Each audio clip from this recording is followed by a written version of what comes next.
Welcome to the Deep Dive. We're your shortcut to getting up to speed on complex topics. Today, we're really digging into CMMC readiness, specifically for defense industrial-based contractors. We've gathered some key lessons from those early CMMC gap assessments.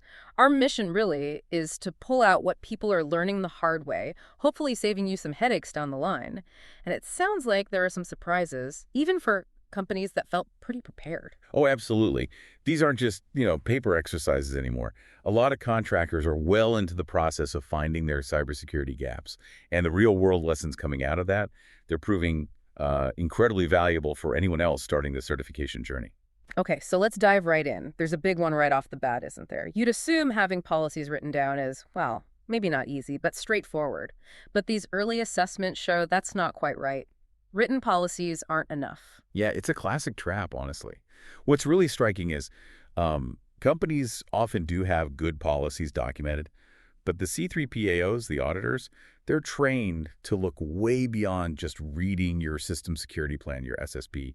They want proof. They're asking, show me this is actually happening, which means, consistent training for staff, proof that procedures are followed, practices that match the policy. It's all about closing that gap between saying what you do and showing what you actually do. Right, it's demonstration, not just declaration. Makes sense.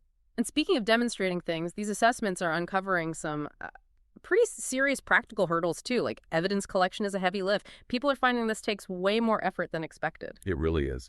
For many, it feels like a huge excavation project. You need screenshots, system logs, who attended which training, vendor contracts. The list goes on. The sheer amount and the level of detail needed can be, well, pretty overwhelming. Yeah. So the key advice here is simple. Start an evidence locker early, like right now. Attach the proof to the controls as you go. Don't wait until the audit is looming. Okay, good advice. And then there's the strategic piece where mistakes get costly fast. Scoping makes or breaks compliance. Getting that boundary wrong seems to be a recurring theme. It absolutely is. It trips up even companies with the best intentions. Yeah. We're seeing folks either scope too broadly, which just drives up cost and effort for no reason, or maybe worse, they underscope. They leave out systems where CUI, that controlled unclassified information, is actually flowing, which is a huge red flag. So precision is key there. Total precision. Yeah. You have to meticulously map your data flow, know exactly where FCI and CUI live, where they're processed, where they travel, and crucially, you need to document why you drew the boundary where you did. Yeah. Auditors need that clear, defensible rationale. Getting scoping wrong means you're either wasting money or heading for a failed assessment. Simple as that. Okay, let's shift gears a bit from the technical side to the human side. Another big lesson seems to be that culture drives success.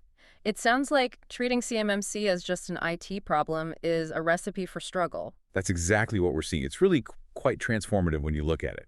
The companies making the fastest, most solid progress, they're the ones treating CMMC as like an all-hands responsibility. It involves leadership, setting the tone, HR being involved, operations, even key suppliers and vendors. It's about weaving compliance into how the company actually operates, not just ticking IT boxes. Right, making it part of the organizational DNA almost.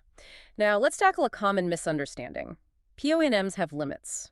These plans of action and milestones. People sometimes think of them as a get-out-of-jail-free card, but that's not the case here, is it? Not at all. They're definitely not a long-term crutch. Under CMMC, the rules are much tighter. Only certain very specific things can go onto a POANM, and they come with strict deadlines for fixing them, usually 180 days. The whole point is to fix the gaps before the official audit.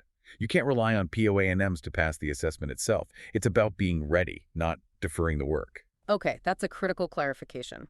So bringing it all together, what's the big picture lesson from these early CMMC gap assessments? It seems pretty clear.